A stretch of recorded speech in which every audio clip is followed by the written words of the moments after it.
This question is all about graphing the function y equals 2x times e to the power of negative 2x. We're going to break it down step by step so we can see how we go about getting to that final graph. Part A says find the x and y-intercepts of the function. Part B is the critical points and points of inflection. And then in part C, we make an analysis chart and graph the function. So it says find the x and y-intercepts. I'm going to start with the y-intercept because that's easiest, because all we have to do for that is we're going to sub let x equals 0 into the equation. So when we sub this in, we get y equals 2 times 0. Well, this is going to be 0. Hopefully you already see. So we just get 2 times 0. 0 times anything is just 0. And so what that gives me is it gives me a y-intercept at 0, 0. So that's the first piece of the puzzle here. Now we're going to look at the x-intercept. And for the x-intercept, what we want to do here is we want to sub y equals 0. So when we go ahead and we substitute y equals 0 into the equation, we end up getting here that 0 is equal to 2x times e to the negative 2x. And we have to break this apart. In other words, 2 times x is equal to 0, or e to the power of negative 2x is equal to 0. We can have one or the other, because there's two pieces to this that multiply together. Now clearly 2 times x is equal to 0 gives me x equals 0, but on the other side of things it might not be so obvious. It's important to consider what an exponential function looks like. An exponential function with a positive exponent will go up like so. An exponential function with a negative exponent will go down like this. And that's the situation we're seeing here. It's important to note that we're going to have an asymptote right along that line y equals 0. An asymptote at y equals 0. And so because of that asymptote, it's never going to reach 0. Therefore, this is not possible. So our x-intercept is going to be 0, 0, as is our y-intercept. And so really, we're going to have those same things. It's the same point that's at the origin. So we'll use that for our graph. Let's move on to part B. Now for part B, it asks us for two different things. It asks us for the critical points first. So let's deal with that first. The critical points are the first derivative, dy over dx, which can also be represented by y primed. I'm going to represent it here by y primed. One is the Leibniz notation, it's called, on the left, and then the other notation is just a shorthand way of doing that. So what we're going to do is we're going to identify first that the function that we have is this, and the 2 is a constant. So when I take the derivative of a constant, that doesn't change it. So we're going to bring that out front. What we do want to worry about is this part of it and this part of it. So for the x part of it, that is considered, we'll say f of x, and we'll consider the e to the negative 2x as g of x. And so because we have two things being multiplied together that we have to take the derivative of, we're going to use something called the product rule. Now the product rule looks like this. It says the derivative is equal to the derivative of the first function times the second function plus the derivative of the second function times the first function. So let's go ahead and apply that to this specific case. So the derivative of the first function of the f of x, we're going to have the 2 there first. The derivative of f of x is just the derivative of x, which is 1. So we get 1 and then times g of x, and g of x is e to the negative 2x, plus the derivative of g of x. Now the nice thing about taking the derivative of something with base e is that the derivative of e is just ln of e, which is just 1. So what I'm going to do is I'm going to say this is e to the power of negative 2x, but then I'm going to apply the chain rule to take the derivative of the exponent now, and the derivative of negative 2x is just negative 2. And so that right there is the chain rule. And now I can go ahead and I can multiply that by f of x. F of x is just x. And so there we go. Now we can simplify this, and we get y primed is equal to 2 times e to the negative 2x minus 2 times x times e to the negative 2x. There's two ways I could write this at this point. I could expand this out, or I could try to common factor. I'm going to do both here. I'm going to start by expanding it out, so I get 2 times e to the power of negative 2x minus 4x e to the power of negative 2x. That's going to be super helpful when we take the next derivative. To solve this, though, what's even more helpful is taking common factors out. So if I common factor this out, I get a 2 that I can take out.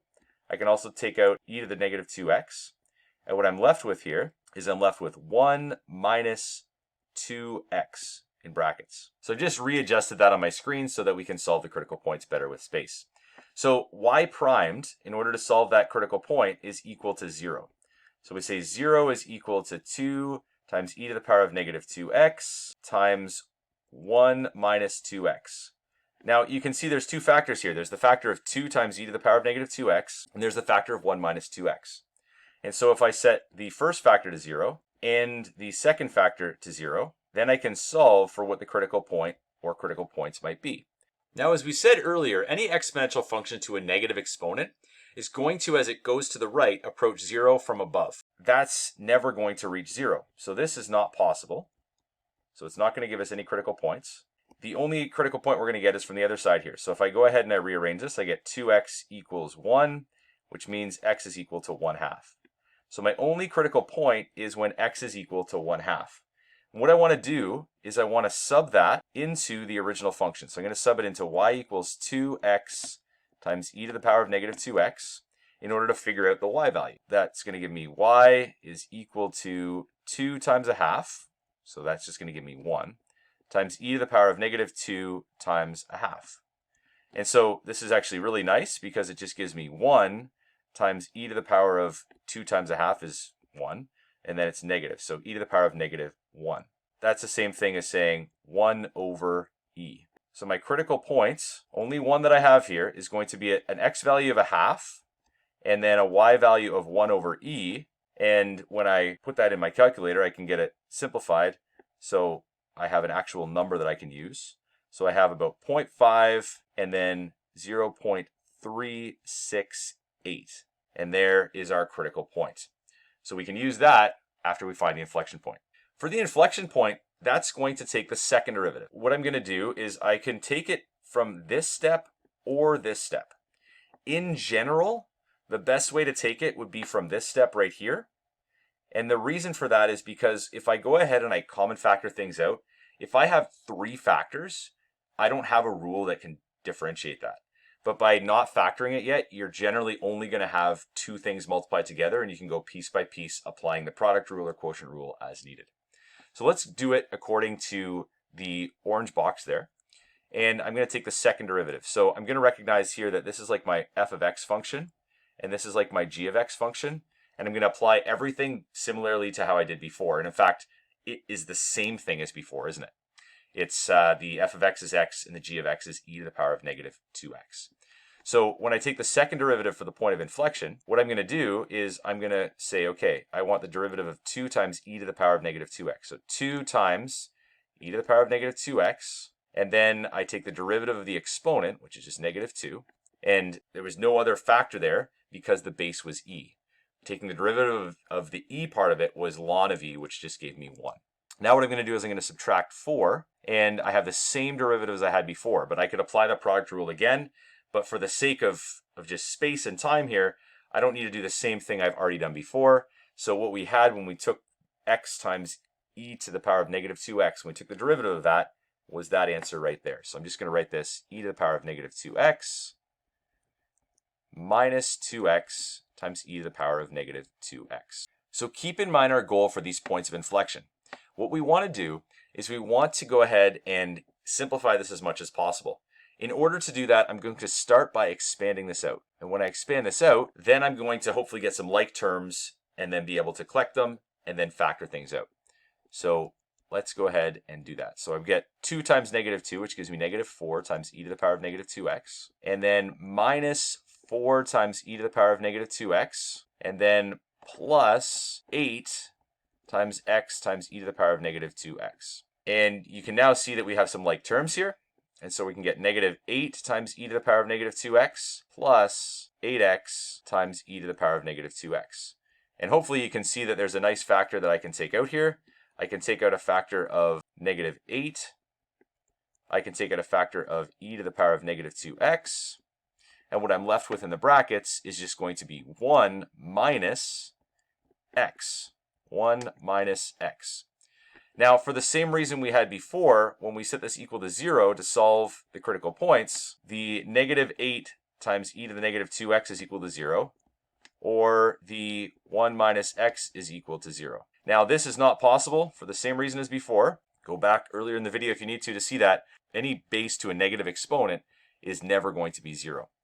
In the case over here, we get 1 is equal to x, or x is equal to 1. So our inflection point is when x is equal to 1. So what we're going to do is we're going to sub that into the equation. Y equals 2x times e to the power of negative 2x. And y is equal to 2 times 1 times e to the power of negative 2 times 1. And so we get 2 times e to the power of negative 2. In other words, the point, the inflection point, the only one I have in this case, is going to be at 1 and 2 times e to the power of negative 2, which is 2 over e squared, which more specifically is 0.27. So we have our inflection point and we have our critical point. We're ready to build our analysis chart and graph the function. Now for our analysis chart, what I want to do is I want to start by looking at 4 features, and we're going to list those 4 features here on the left. Now the first feature is we want to look at the sign of the derivative. The second feature is the slope, and that's going to be given from the sign, so that's going to indicate the slope. And then we want to look at the sign of the second derivative, and then that's going to indicate for us the curvature. And what we do is we work left to right across the axes, stopping at the critical point and stopping at the inflection point, and we'll see it from there. So the first thing we do is we have to go all the way to the left up to this critical point.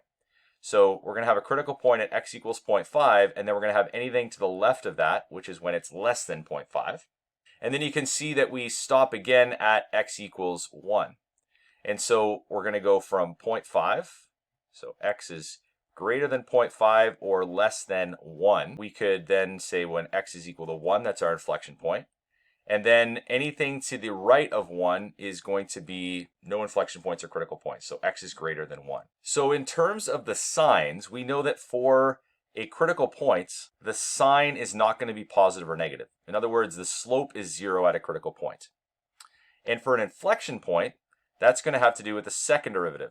So because this is an inflection point, what that means is that the second derivative is where it goes from concave up to concave down or concave down to concave up. So what we want to do now is we want to check both sides of these to find out what's happening on both sides. So I have our 2 derivatives down below so that we can sub numbers in quickly and get a sense for what the sign will be. So for the case of x being less than 0.5, let's choose an easy number. Let's choose x equals 0 because it's going to be the same all the way in that interval.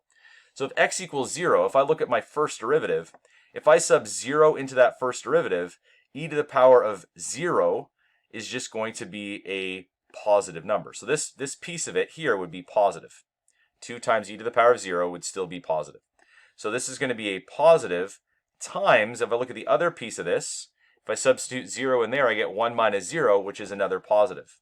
In other words, overall, 2 positives together will going to multiply to give me a positive.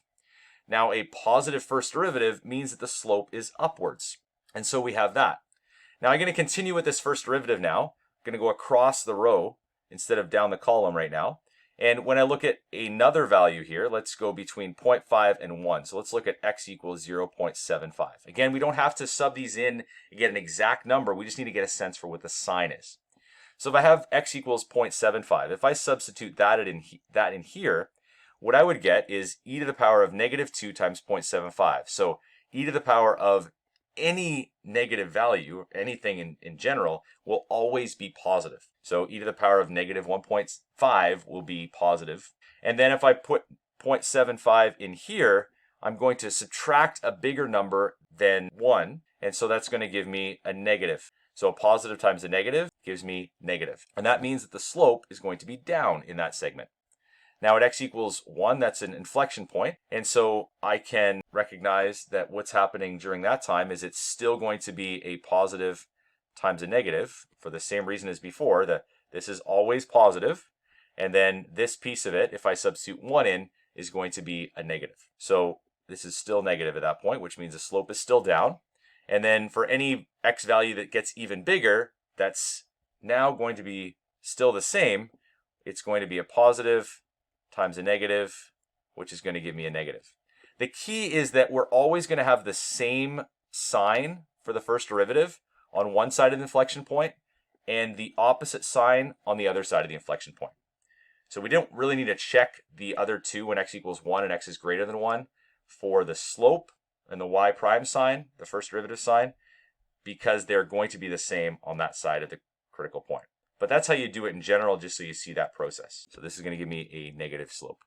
So let's look at the second derivative sign now. The second derivative, if I substituted x equals 0 into this second derivative right here, then this part of it, negative times a e to the power of anything is positive, so it's a negative 8 times a positive number, meaning that that's going to give me a negative. So this part of it's going to be negative, always, by the way. And then if I substitute 0 over here, this part of it's going to be positive.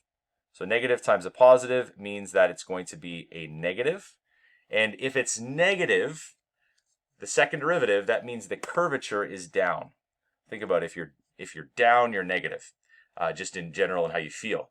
And that's how this works as far as curvature.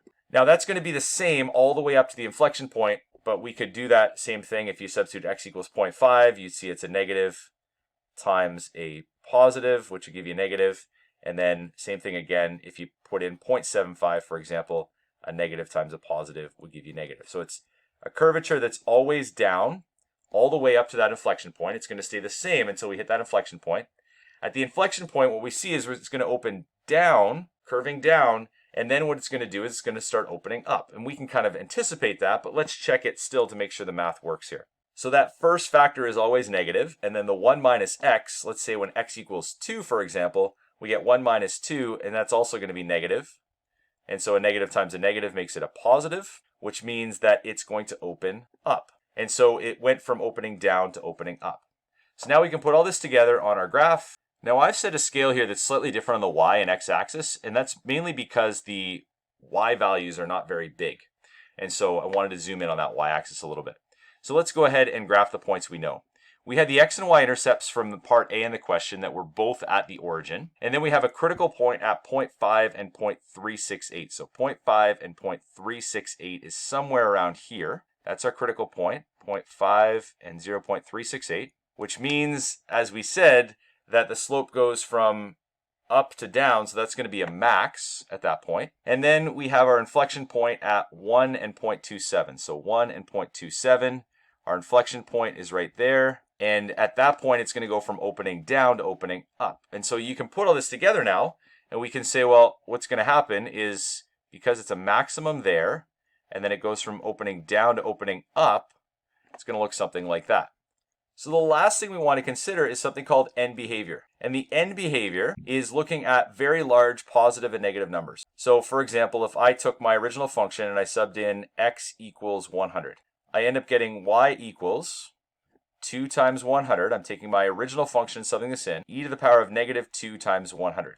And when I sub that in, what I get is a very small positive number. In fact, I get, on my calculator, I get 2.76 times 10 to the negative 85, a very, very small number. In other words, this is approaching 0 from above. And so we can draw this like so, and the asymptote is going to be at y equals 0. So it's coming down from above to that. Now for the other side, I can substitute a really small negative number in. Let's say negative 100. So if I sub that in, I get y equals 2 times negative 100 times e to the power of negative 2 times negative 100. And my final answer is a very large negative number. So negative 1.445 times 10 to the power of 89, a massive negative number. So this is going to approach negative infinity. And so for it to approach negative infinity, we then are going to have that curve downwards like so. And that, ladies and gentlemen, is the graph of y equals 2x times e to the power of negative 2x. And we have fully graphed that function, applying all the steps as shown in the question. For more calculus videos, check out the playlist on the left. For a video about how to graph rational functions using derivatives, check out the video on the right. Thanks so much for watching, and I hope that was helpful.